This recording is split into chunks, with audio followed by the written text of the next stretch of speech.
உலக தமிழர்களுக்கு சங்க தமிழனின் அன்பு வணக்கங்கள். இந்த பதிவில் கீழடியில் நடக்கிற 6ஆம் கட்ட அகழாய்வில் என்னென்ன பொருட்கள் புதிதாக கிடைச்சிருக்கு அப்படிங்கிறத பற்றியும், கீழடி அகழ்வாராய்ச்சி இறுதி கட்டத்தை எட்டியிருக்கு அப்படிங்கிறத பற்றின விரிவான தகவல்கள் தான் பார்க்க போகிறோம்.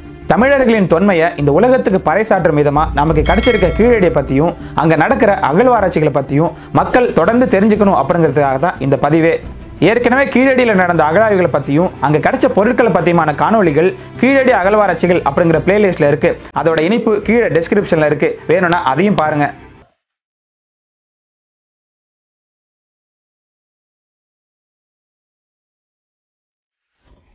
இந்த 6ஆம் கட்ட அகழாய்வுல கீழடியில் 18 குழிகளும், கொந்தகையில் 7 குழிகளும், மணலூரில் 5 குழிகளும், அகரத்தில் 12 குழிகளும் தோண்டப்பட்டு ஆராய்ச்சி நடைபெற்றுட்டு வருது. அதில் இதுவரைக்கும் மனித எலும்புக்கூடுகள், முதுமக்கள் தாழிகள், உரை கிணறு, உலை கலன்கள், செங்கல் கட்டுமானங்கள், பானை ஓடுகள் போன்றவை கண்டுபிடிக்கப்பட்டிருக்கு. குறிப்பா மனித எலும்புக்கூடுகள் கண்டுபிடிக்கப்பட்டது மிகவும் முக்கியத்துவம் வாய்ந்தது. ஏன்னா இந்த எலும்புக்கூடுகளின் மரபணுவை வச்சு தான் அங்க வாழ்ந்த மக்கள் யாரு அப்படின்னு நம்மளால துல்லியமா கணிக்க முடியும். இதனால இங்கு கண்டெடுக்கப்பட்ட எலும்புக்கூடுகள் மதுரை காமராசர் பல்கலைக்கழகத்துல குளிரூட்டப்பட்ட அறையில வச்சு பாதுகாக்கப்படுது. ஆனா மரபணு ஆராய்ச்சிகளை மேற்கொள்ள ஆய்வகம் அமைக்கவும் உபகரணங்களை வாங்கவும் மத்திய மாநில அரசுகள் ஒதுக்கிய 3 கோடி நிதி இன்னமும் மதுரை காமராசர் பல்கலைக்கழகத்துக்கு வந்து சேராததால மரபணுவை ஆய்வு செய்யும் பணிகள் இன்னும் துவங்கப்படல. கொரோனா நோய் தொற்றால தான் நிதி வரல அப்படின்னு சொல்லப்படுது. பார்க்கலாம் எப்போ நிதி ஒதுக்கி இந்த ஆராய்ச்சியை தொடங்குறாங்க அப்படின்னு. சரி, இந்த அகழாய்வுல என்னென்ன புதிய பொருட்கள் கிடைச்சிருக்கு அப்படின்னு பார்க்கலாம். சமீபத்தில் அகரம் பகுதியில் நடந்த அகழாய்வுல நுண் கற்கால கருவிகள் கிடைச்சிருக்கு. இந்த கருவிகள் இந்த பகுதியில் கிடைச்ச கற்களை கொண்டுதான் செய்யப்பட்டிருக்கு அப்படின்னு சொல்றாங்க. இந்த கருவிகள் கிழிப்பான்களாகவும், அதாவது பிளேடாகவும், சுரண்டல் கருவிகளாகவும், அதாவது ஸ்கிராப்பர்ஸாகவும் பயன்படுத்தப்பட்டிருக்கு அப்படின்னு சொல்றாங்க தொல்லியல் ஆய்வாளர்கள்.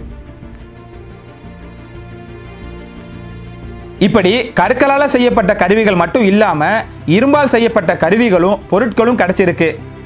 இங்கு வாழ்ந்த மக்கள் பயன்படுத்திய இரும்பாலான வாள், கொக்கி, ஆணிகள், கத்திகளின் பாகங்களும் இன்னும் அடையாளம் காண முடியாத இரும்பு பொருட்களின் பாகங்களும் கிடைச்சிருக்கு அப்படின்னு சொல்றாரு கீழடி அகழாய்வு இயக்குனர் சிவானந்தம். அதே போல இந்த அகரத்தில் எரிந்த நிலையில் இருந்த 20 நெல் மணிகளும் கிடைச்சிருக்கு. இதுல இருந்து அந்த பகுதியில் வாழ்ந்த மக்கள் நெல் விவசாயம் செஞ்சிருக்காங்க அப்படிங்கிறது உறுதியாகுது.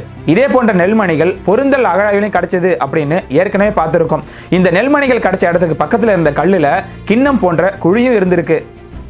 சமீபத்தில் நடந்த அகழாய்வுல கீழடியில 2 மீட்டர் நீளமுள்ள சுவர் கண்டுபிடிக்கப்பட்டிருக்கு. இது 2 செங்கல் வரிசை கொண்ட அகலமான சுவரா இருக்கு.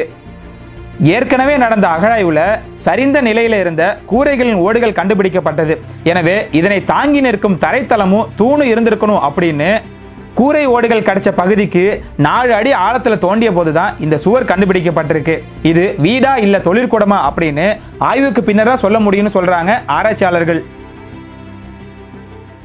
அதே போல அகரத்தில் 5 அடுக்குகள் கொண்ட உரை கிணறு கண்டுபிடிக்கப்பட்டிருக்கு. ஒரு உரை 3/4 அடி உயரமும் 2.5 அடி அகலமும் கொண்டதா இருந்திருக்கு. இந்த உரை கிணறுகள் அங்க வசித்த மக்களின் தண்ணீர் தேவையை பூர்த்தி செய்வதற்காக கட்டப்பட்டிருக்கலாம். இந்த கீழடியில் நடந்துட்டு இருக்க 6ஆம் கட்ட அகழாய்வுகள் கிட்டத்தட்ட இறுதி கட்டத்துக்கு வந்துருச்சு. இந்த செப்டம்பர் மாத இறுதியோட அங்க அகழாய்வு பணிகள் நிறுத்தப்படும். அதன் பிறகு அங்க கிடைச்ச பொருட்களை ஆராய்ச்சி செய்து, அதாவது கரிம பகுப்பாய்வு அப்படிங்கிற கார்பன் டேட்டிங் செய்ய வேண்டிய பொருட்கள் எல்லாத்தையுமே வெளிநாடுகளுக்கு அனுப்பி அதன் வயதை கணக்கிட்டு அதன் பிறகு ஆய்வு முடிவுகளும் வெளியிடப்படும். அதே போல மத்திய மாநில அரசுகள் மதுரை காமராசர் பல்கலைக்கழகத்துக்கு கொடுக்க வேண்டிய 3 கோடி ரூபாய் நிதியை கொடுத்ததற்கு பிறகு கீழடியில் கிடைச்ச எலும்புக்கூட்டுகளின் மரபணுவை ஆராய்ச்சி செய்ய ஆரம்பிப்பாங்க. அதே போல கீழடியில் 7ஆம் கட்ட அகழாய்வு, அதாவது அடுத்த கட்ட அகழாய்வு நடத்த மத்திய அரசு கிட்ட ஒப்புதல் கேட்டிருக்காங்களாம். மத்திய அரசு ஒப்புதல் கொடுத்தோன்னே அங்க 7ஆம் கட்ட அகழாய்வு பணிகள் விரைவில் நடைபெறும் அப்படின்னு சொல்றாரு தமிழக தொல்லியல் துறையின் இணை இயக்குனரான சிவானந்தம்.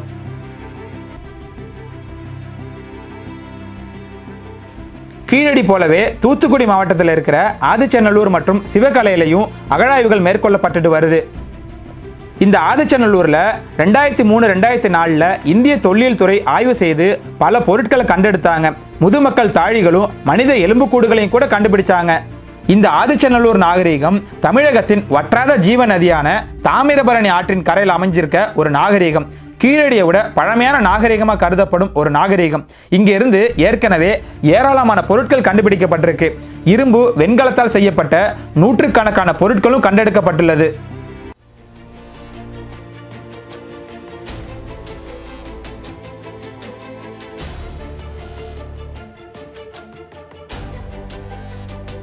ஆனா கிட்டத்தட்ட 16 வருடங்கள் ஆகியும் இன்னமும் அந்த ஆய்வு முடிவுகள் வெளியிடப்படல. அங்க ஆய்வு செய்த டி சத்தியமூர்த்தியும் ஓய்வு பெற்றுட்டாரு. இந்த ஆதிச்சநல்லூர் அகழாய்வு முடிவுகளை வெளியிட சொல்லி உயர்நீதிமன்றம் உத்தரவு போட்டுமே இன்னமும் அந்த ஆய்வு முடிவுகள் வெளியிடப்படல. ஆனா இந்த டி சத்தியமூர்த்தி தான் கீழடி பொய்யான நாகரிகம் அப்படின்னு தொடர்ந்து பரப்புரை செஞ்சுட்டு வர்றாரு.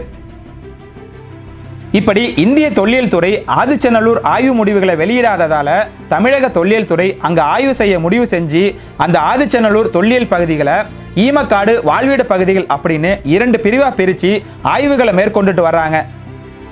இது வரைக்கும் அங்க 10 முதுமக்கள் தாழிகளும் 438 தொல் பொருட்களும் கிடைச்சிருக்கு.